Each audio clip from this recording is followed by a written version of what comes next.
get to baseball. MLB Trade Deadline has now passed. Make sure to check out our latest edition of Betting for the Cycle for more on that.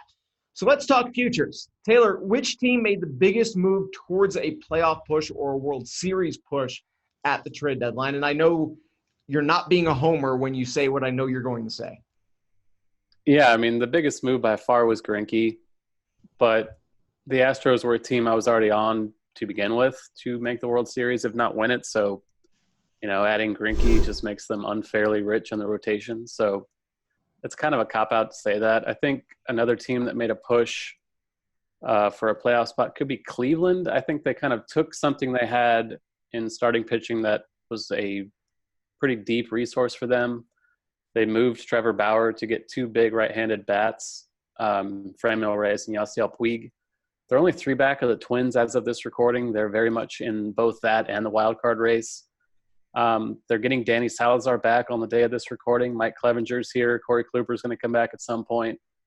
Shane Bieber's been arguably the best pitcher in the American League for a while now. So that team has plenty of pitching. I don't see any reason they shouldn't have done what they did. Their outfield needed bats. They got them. So I think that's the team that made the biggest push toward the playoffs. A bunch of other contenders just made middling moves. The Yankees didn't do anything. The Red Sox added a middling back of the rotation starter in Cashner a few weeks ago. Tampa Bay did a few things, but nothing big. So as far as teams that are kind of in the playoff hunt, Houston's already on top. They're going to make it. Cleveland, among the teams that's lower in the standings, I think they're the team that made the biggest move. Yeah, I mean, it's kind of hard to argue when they get Reyes and Puig at the deadline. And it did cost them a very good pitcher, but as you said, that's something they've got a plethora of. So they gave up a piece that they could afford to, and they got 2 pieces that should solidify their lineup and help them with their push. I'm trying to look in the National League too, and the Braves made a couple of acquisitions. The Giants didn't trade Bumgarner, which is a good non-move for a team that seems to think they're going to be in contention. The New York Mets acquired a solid, upper middle level starting pitcher in Marcus Stroman. They opted not to trade Wheeler. They did not trade Syndergaard. They also didn't really help their bullpen. They didn't really help the lineup. So, the Mets are not really contenders, I don't think. I'd be thrilled if they were. They could be. Like, among the teams that's, they're in 4th in their division right now, but they're not going to win the division. They're 11 back, but no. They've won 6 in a row. They're kind of closing in the wild card. They have the talent. They have the pitching. I don't think it's insane. They just might have dug themselves too deep a hole. It's not insane if their starting pitching can go 8 innings a game. It's getting from the starters to the end of the 9th that is the issue for me with the Mets. They've obviously got a Rookie of the Year candidate playing first base in Pete Alonso. They've got their 5-man rotation on paper may be the best, one of the best in Major League Baseball, aside from the Astros. The Astros have the best 1, 2, 3. But when you look at the Mets and you go 1 through 5, I don't know many playoff teams that can boast DeGrom, Syndergaard, Wheeler, Stroman, Matz, that kind of a caliber of rotation. I'm still not confident. Maybe it's because I grew up a Mets fan and I know better. But Atlanta's going to run away with that division. They did acquire a couple of pieces for bullpen help, so I think they solidified what they needed to. They got Dallas Keuchel earlier in the year off of free agency. They're a very good team already. So I don't know that they necessarily needed a lot of pieces. As you got into, I was disappointed that the Yankees and the Dodgers didn't really make much of any move. I don't know if the Dodgers needed to, but, the Yankees did, and they didn't do anything. So, it's interesting. I think obviously it's very obvious that Houston made the most of the trade deadline of the teams that are currently in a playoff position. I think the Mets are interesting that they believe that they're going to be contenders this year. And yeah, they're actually only about 5 games back of the wild card. The problem for them is that there's 6 teams between them and a wild card spot. They're in 4th in the division. Washington and Philly are ahead of them. whichever team loses the tiebreaker between the Cubs and Cardinals in the Central, as well as the Brewers, are ahead of them. And from the NL West, the Giants are ahead of them. So yeah, and the Diamondbacks. So it's not that they're like way back in the standings, but the biggest problem for the Mets is that they've got so many teams to claw their way past that that's why I just don't see it happening. But again, I'd rather be pleasantly surprised as a Mets fan than do what I typically do and set myself up for disappointment. But being like, man, if you look at that rotation, there's always 2020. There's always 2020 until they trade both Wheeler and Syndergaard this offseason. And then there will always be 2024. There will always be 1986 and 1969. That's really what it comes down to. And there should have been 2006 except for injuries, but I don't want to start crying on 2015. 2015 was good, and then there was a bunch of errors, and basically they just stopped playing defense, and their bullpen blew up against the Royals. The Royals were a really good team. I'm not taking anything away from the 2015 Royals, but I mean, if they gave up an inside the park home run in the first inning of the first on a ball that they just misplayed in the outfield.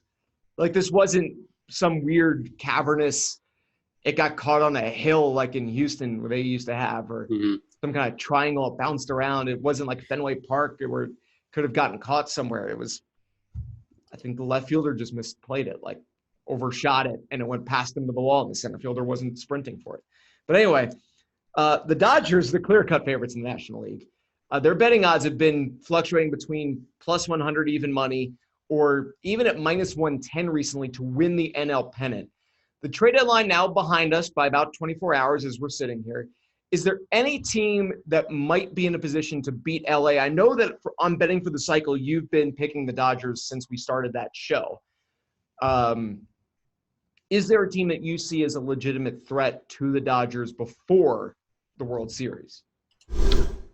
Atlanta's a team that they've pretty clearly been the second best team in the NL pretty much all year long. But I think the team that is the biggest threat and at least makes the most sense in a short postseason series would be Washington. If you look at the top of their rotation, their 1, 2, 3 is arguably right there with LA's and Houston's. You know, you got Scherzer and Strasburg, who are Cy Young candidates every year. Patrick Corbin would be a number 1 in most rotations, I think, and he's their number 3. And there's still talent in that lineup. You know, they lost Bryce Harper, and people were like, well, they're toast, especially after last year when they were so underwhelming. But they've been legitimately good this season. I think they kind of got off to a rickety start, which kind of screwed them in the division. But they're in second right now. They're in good position for a wild card spot. That team is known for their postseason failures in the past, but the talent is there, and that kind of starting pitching is pretty daunting when you start talking about Scherzer game 1, Strasburg game 2, Corbin, and then maybe Strasburg again in game 5 or game 4. You know, like that goes right up there against Kershaw and Buehler and Ryu in the National League. I think the Dodger depth is still too much, but if I were to take a flyer on another NL team, I think it'd be them. The biggest issue I would have is that you never know what's going to happen in one game. What's that? Their bullpen's also horrible, so that's a thing. Yeah. Again, it kind of goes back to if they could pitch 8 innings a game, then you're good. And come playoff time, what are you saving their arm for? But picking a wild card team for me, when they've got that one game play-in, is a risky thing to say that might be the only threat, because you never know what's going to happen in the one game. The better team doesn't always come out on top. You could have Washington versus the Cardinals or the Cubs, and who's to say the Nats would even come out of that? I don't think they're going to challenge the Braves in the division. So I would have a hard time picking them simply because it's almost a coin flip that they'd even advance to a series, much less then challenge LA. The Braves are the team that I've been picking for the last month or so, basically since Dallas Keuchel got picked up, where I thought that kind of solidified them in my mind, where it added that one piece where we know the kind of pitcher that Dallas Keuchel can be, and that by the time he was warmed up, they would be in a good position in the standings. They're leading the East right now. They may end up being able to get that first round matchup against the NL Central's winner instead of having to face a team like LA. So to be able to face the Cardinals or the Cubs in round one, I think gives them a better shot at being in a position to beat LA. Because if you're going to pick a wild card team, I think it's too tricky to say which team would come out of the wild card, much less even qualify for the wild card position right now, the way the National League's been stacking up. So that would be my hesitation on Washington, because I agree with you. Their rotation, their top three is fantastic. And yeah, they were a bit underestimated with their lineup after losing Bryce Harper to Philly. It would be funny if Washington advanced further in the postseason than the Phillies did, with Harper going from Washington to Philly, especially if they were able to like beat a team like the Dodgers. Whether or not they went to the World Series after that wouldn't matter. Yeah. But I would just hesitate to pick a wild card team as being the team simply because. Yeah, I think that's a really good argument for sure. And I think picking against the Dodgers is probably just kind of – it's super risky in the first place. I mean, they've made it twice in a row. They're arguably better than they were last year already. So the one thing with them is the bullpen. Again, people thought they were going to add Felipe Vasquez or somebody like that, but they didn't.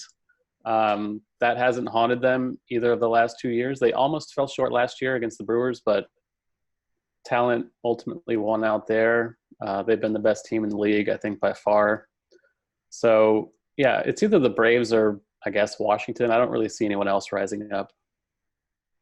That I agree with you on. The American League frontrunners, Houston and the Yankees.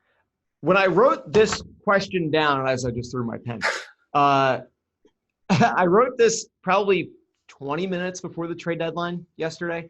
So I'd written neither the Astros nor the Yankees made huge moves, but the Cleveland Indians did by trading Trevor Bauer to Cleveland or to Cincinnati. Obviously, that changed in the seconds surrounding 1 p.m. Pacific time, 4 p.m. Eastern time. Zack Greinke makes Houston an incredible front runner in the American League. Did Cleveland do enough by getting those two big bats? Or are the Yankees good enough already to muddy that pick even the slightest bit? Because it seems like, and when we were talking yesterday to do betting for the cycle, you, me, and Jim now are all in agreement that the Astros are the team to pick in the American League. Is there enough talent on that Yankees roster, or did the Indians move to get help in their lineup do enough to even warrant true consideration or the ability to say that the AL playoff picture is even a little bit muddied before the World Series? I think it's definitely muddied just because the top of the AL still has more talent than the top of the NL. Houston I see as a minus 110 favorite now at my bookie, which is crazy.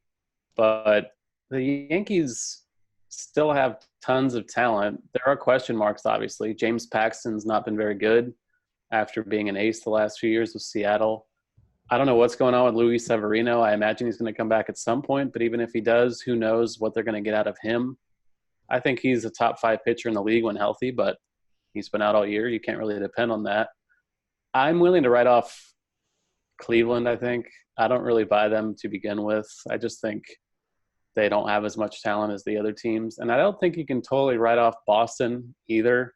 They've been playing pretty well lately, but, it's still the same team for the most part that stormed their way through the AL last season. So there's still part of me that wants to believe they're going to figure it out at some point. They looked the part over the weekend against the Yankees. We'll see how it goes this weekend in New York. But I don't think you can say the Astros – you can say they're favorites. I just don't think they should be minus favorites at all. I don't think any team should be a minus favorite.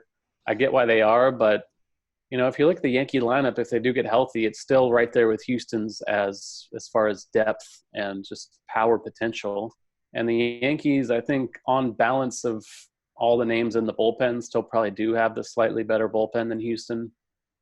So, the top 3 in the rotation is unmatched for the Astros, but I definitely wouldn't be betting on them at minus 110 because that's just ludicrous. And I think that the Yankees there's still a path for them. And, plus 180 or whatever they are now, plus 200, something like that. That's something I'd be willing to take as far as the AL pennant goes. And you also have Minnesota still lurking. That's true. And I agree with you on it. I'd never take a team to win the pennant at minus 110 or minus anything. I wouldn't do it for the Dodgers. I wouldn't do it for the Astros.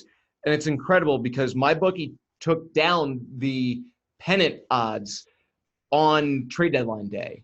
So this way they would adjust. The last ones I had seen before they removed it, the Astros were at plus 150, which was much more reasonable, especially when you've got to go through the Yankees, you've got to go through the Indians, you've got to maybe go through the Twins. You could have to go through the Athletics, maybe, I don't know. But anyway, the Rays, the Red Sox, competitive. There are a lot more teams, I think, that have a shot that you could legitimately say, if this team starts playing well in late September, they're going to be a legitimate threat to at least make some noise in the playoffs. There are a lot more of those teams, I think, in the American League than there are in the National League. So I would never take the Astros at minus 110.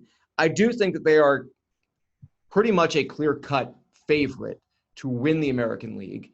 The Yankees do have a lot of talent. They needed some pitching help. They didn't trade for it. They've battled injury issues all year. Not that they couldn't get healthy at the right time.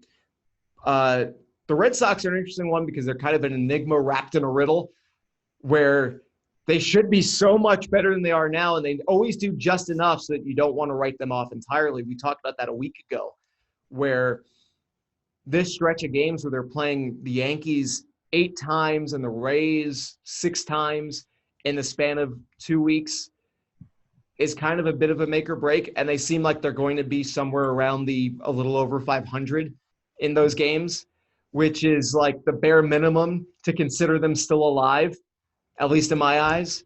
Yeah. Like splitting those games would be like, oh, you know what? They're hanging in there. If they lose more than they win, it's okay. They're probably now starting down that hill. But I think Cleveland, the move that they made in moving Bauer to Cincinnati and getting Puig and getting Reyes, I think that helps them and makes them at least a bit more of a solid challenger. I don't think they're going to really compete with the likes of Houston, especially after adding the pitching they brought in. The Yankees are always scary because they're the Yankees, and if you look at their lineup on any given day and you realize it's not the all-star team, it's actually just their, Thursday starters. It is more muddied, I think, in the American League than the National League because there is so much talent. But I still do think that just like the Dodgers are clear-cut in the NL, I think that the Astros might be similarly clear-cut in the AL. There are more teams that could take them down, but I think they stand the same chance at doing so as a team does of taking down the Dodgers in the National League. I hope you enjoyed that segment from the Odds On Favorites podcast. If you did, there's plenty more where that came from. Click on the link on your screen now to be taken to the complete podcast from this week, or check out the channel to find the other individual segments. And make sure to like, share, and subscribe to the Odds On Favorites YouTube channel for plenty more sports and sports betting picks, tips, and how-to guides.